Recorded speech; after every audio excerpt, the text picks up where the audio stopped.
বিধানসভা ভোটের মুখে উত্তরপাড়ায় পোস্টারকে কেন্দ্র করে রাজনৈতিক চর্চা। হিন্দমোটর, রবীন্দ্রনগর, বিধান পার্ক সহ বিস্তীর্ণ এলাকায় পোস্টার লক্ষ্য করা যায়। পোস্টারে লেখা, খোকা এখনো বাপ ছাড়া একা রাস্তায় বের হতে শেখেনি, সে নেবে উত্তরপাড়ার মানুষের দায়িত্ব। নিচে লেখা উত্তরপাড়া কল্যাণ পরিষদ। তবে এই পোস্টারে কোনো রাজনৈতিক দলের দলীয় প্রতীক নেই। কে বা কারা এই পোস্টার দিল তাও জানা যায়নি। ইতিমধ্যেই সমাজ মাধ্যমে ভাইরাল হয়েছে সেই ছবি, আর এই পোস্টারকে কেন্দ্র করে শুরু হয়েছে রাজনৈতিক চর্চা। উল্লেখ্য, উত্তরপাড়া বিধানসভা কেন্দ্র থেকে তৃণমূল কংগ্রেসের প্রার্থী হয়েছেন শ্রীরামপুরের সাংসদ কল্যাণ ব্যানার্জির ছেলে শীর্ষেন্দু ব্যানার্জি। তিনিও একজন আইনজীবী। অন্যদিকে সিপিএম প্রার্থী করেছে মীনাক্ষী মুখার্জিকে। বিজেপির তৃতীয় দফার প্রার্থী তালিকায় প্রাক্তন এনএসজি কমান্ডো দীপাঞ্জন চক্রবর্তীকে প্রার্থী করে চমক দিয়েছে। বিজেপি নেতা প্রণয় রায় বলেন, তৃণমূলের কর্মীরা এই পোস্টার দিয়েছে। বাবার কেমন ব্যবহার সেটা তৃণমূলের কর্মীরাই জানে। তার ছেলে নাকি তার থেকেও এক কাঠি উপরে। উত্তরপাড়ায় কোনো খোকাবাবু, কোনো খুকুমণি নয়। উত্তরপাড়ায় একজন সৈনিক এসেছেন। তিনি এতদিন দেশের সৈনিক হিসেবে লড়াই করেছেন। এবার উত্তরপাড়ার মানুষের জন্য গণতান্ত্রিকভাবে মানুষের অধিকার নিয়ে লড়াই করবেন। একজন প্রার্থী, তার পরিচয় কল্যাণ ব্যানার্জির ছেলে হতে পারে না। তার একটা নাম রয়েছে, তার একটা পরিচিতি হওয়ার কথা। কল্যাণ ব্যানার্জির ছেলে যখন প্রার্থী, এই অঞ্চলের তৃণমূলের যারা কর্মী তারা সামনে আসতে পারছেন না, তারাই হয়তো দিয়েছে। যাদেরকে জিজ্ঞাসা করছি তারাই বলছে কল্যাণ ব্যানার্জির ছেলে। কি বলছেন বিজেপি নেতা প্রণয় রায়, শুনবো। ছেলে নাকি তার থেকেও এক কাঠি উপরে, তো সেই হিসেবে সাধারণ কর্মীরা হয়তো এগুলো দিয়েছে।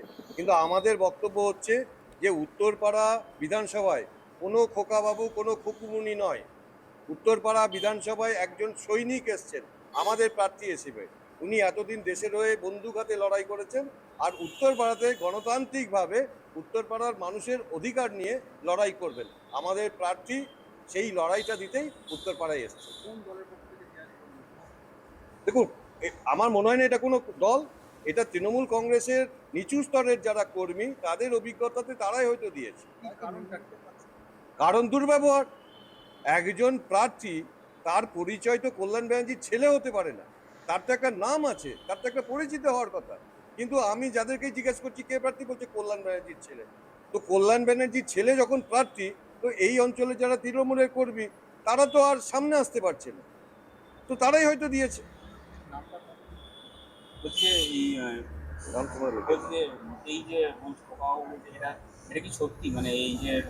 না না, সত্যি মিথ্যা তো ক্যামেরা বলবে।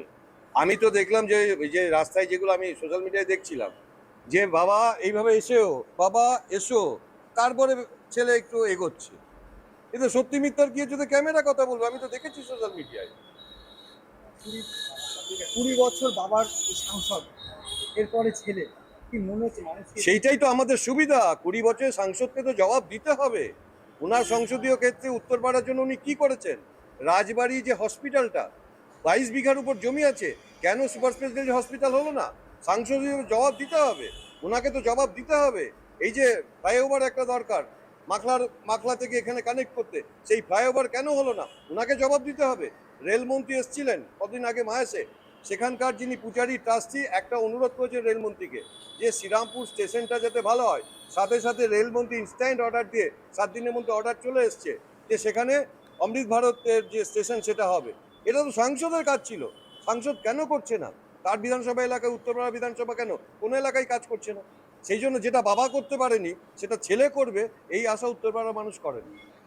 পাল্টা তৃণমূলের প্রার্থী শীর্ষেন্দু ব্যানার্জি বলেন, পোস্টারে আমার নাম নেই, তবুও যদি ধরে নিই এই পোস্টারটাই ফেসবুকে যিনি দিয়েছেন, শতরূপ ঘোষ নির্বাচনে তৃতীয়বার নিজের কেন্দ্রে গোহারা হেরেছেন।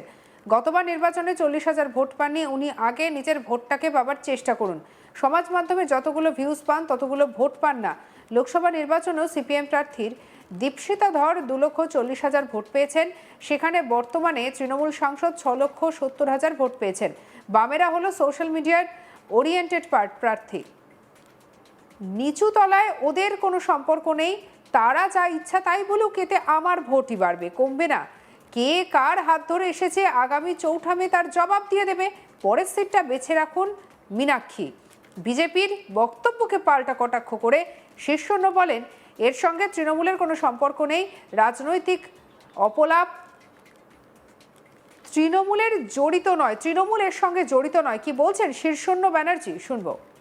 বিভিন্ন জায়গায় পোস্টার পড়েছে, কে বা কারা করেনি সেটা কোনো প্রায় দায় নেয়নি, কিন্তু বলা হচ্ছে যে কল্যাণ বন্দ্যোপাধ্যায়ের হাত ধরেই আপনি খোকা, সেই হাত ধরেই আপনি রাজনীতিতে নেমেছেন। আপনি কি উত্তরপাড়ায় বিধানসভায় উপকার করবেন? তিনি বাবার হাত এখনো ধরে আছেন, এইরকম ধরনের পোস্টার আপনার বিরুদ্ধে পড়ছে, কি বলবেন? এবং পোস্টারে তো কোথাও আমার নাম নেই প্রথমত, তাও যদি ধরে নিই, আপনি যদি বলছেন যে পোস্টারটা আমার সম্বন্ধেই হয়ে থাকে, তাহলে আমি বলবো যে পোস্টারটা যে ফেসবুকে দিয়েছে শতরূপ ঘোষ, তিনি গত 3টে নির্বাচনে নিজের কেন্দ্রে গোহারান হেরেছেন এবং আগের বার উনি 40,000 ভোট পাননি কসবা বিধানসভাতে, এবং এবারে উনি টিকিট পাননি। সুতরাং উনি আগে নিজের ভোটটাকে পাওয়ার চেষ্টা করুন। উনি ইউটিউবে যতগুলো ভিউজ পান, উনি নিজের পাড়ায় ভোট পান না, 1 নম্বর। 2 নম্বর হচ্ছে যে এবার আগের বারও 2024-এও আমরা দেখেছি দীপশিতা ধর অনেক রকম কথা বলেছেন, অনেক রকম কথা বলে 16% মাত্র ভোট পেয়ে গেছেন এখান থেকে।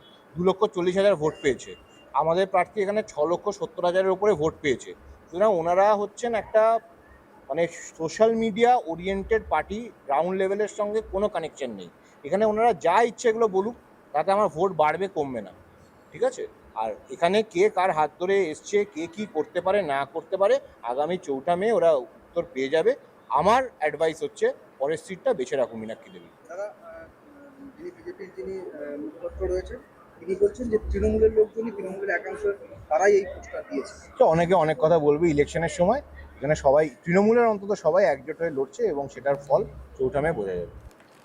সিপিএম নেতা শ্রুতিনাথ প্রহরাজ বলেন, রুচিহীন রাজনীতি যারা করছেন তারাই এগুলোর উত্তর দিতে পারবেন।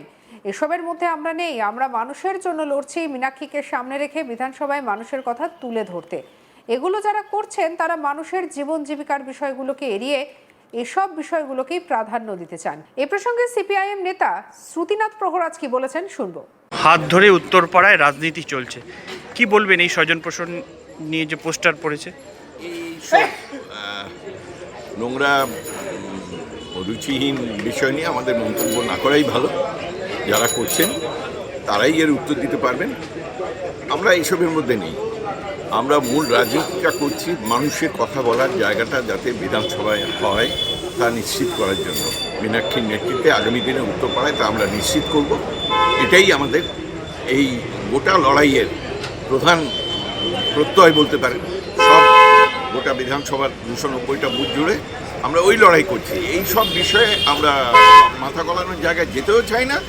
আর এই নোংরামি যারা করছেন তারা মানুষের জীবন জীবিকার ইস্যুগুলোকে এড়িয়ে এই বিষয়গুলো নিয়েই কথা বলার চেষ্টা করছেন। আমি এটা নিয়ে মন্তব্য করব। সঙ্গে রাখুন আজ তাক বাংলাকে অন্যান্য খবরের জন্য সাবস্ক্রাইব করতে ভুলবেন না।